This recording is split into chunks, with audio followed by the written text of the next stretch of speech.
We were flying the aircraft out of Brisbane, and at that time on recovery back to Brisbane, we selected the landing gear down, and we got an indication that the landing gear had failed to lock. And at that point, we conducted the emergency procedure to use the alternate hydraulic system and lock the landing gear down and returned the aircraft back to Brisbane for recovery. Had the landing gear not locked down properly, and for that matter had properly qualified personnel not been available to recover the aircraft, it could have been quite catastrophic. The aircraft could have rolled over, and at the very least it would have damaged the underside of the aircraft. In this case, the landing gear had properly locked down, so we were lucky. However, that doesn't mean that we don't have to have a procedure in place for next time. We do. I'm Jim Holden. I'm the Senior Manager of Flight Operations and Chief Pilot for Airbus in Brisbane. We had contingencies in place.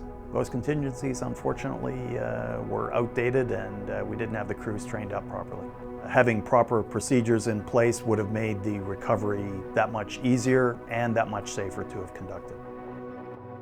I think it's important to note that we should never be basing our procedures and our emergency recoveries or something that is so important off of good luck and poor management, because it just doesn't work.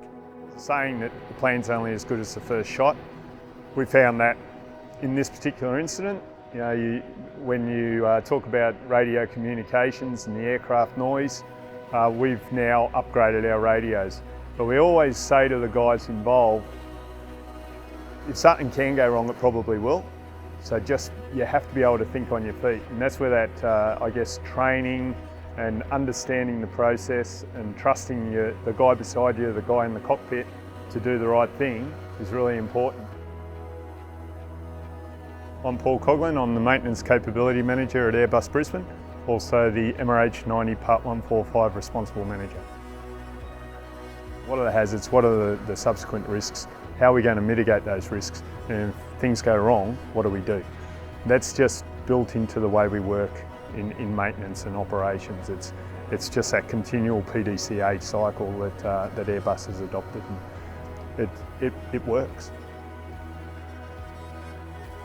Probably the most important message is that you have to have a solid plan on what you're going to do in the event of those emergencies taking place. It can happen to you anytime, anywhere, and it usually happens in the most unexpected time and the most unexpected place.